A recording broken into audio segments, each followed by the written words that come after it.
আসসালামু আলাইকুম ওয়া রাহমাতুল্লাহ। যাচ্ছি পবিত্র জুমার নামাজ পড়তে, গরিবের হজের দিন।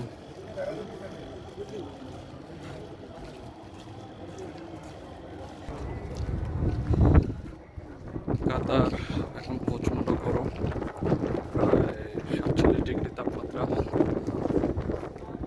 মসজিদ হিসাবে মানুষ অনেক অনেক হয়, প্রচুর পরিমাণ মানুষ হয়, যেহেতু এটা মুসলিম কান্ট্রি।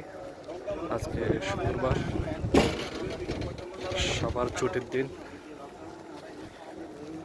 তাই মসজিদের সামনে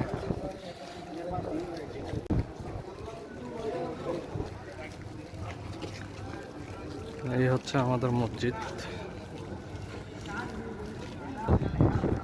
এখন প্রচুর পরিমাণ মানুষ।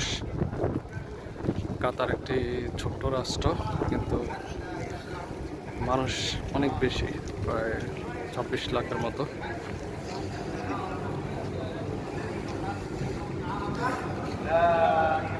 সবাই দাঁড়িয়ে আছে,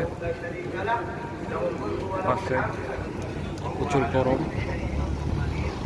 গরমে নামাজ পড়তে হবে রাস্তার মধ্যে, সবার বসতে হবে, তাই কিছু লোক দাঁড়িয়ে আছে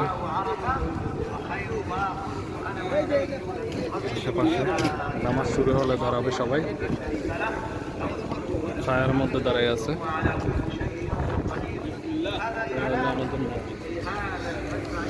এটা হচ্ছে রোড, কিছুক্ষণ পরে রোড ব্লক হয়ে যাবে।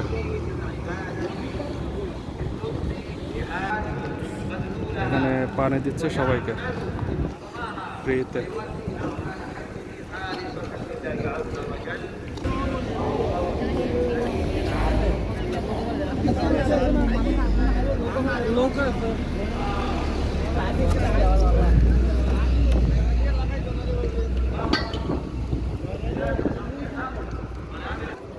আমি একটা পানি নিলাম।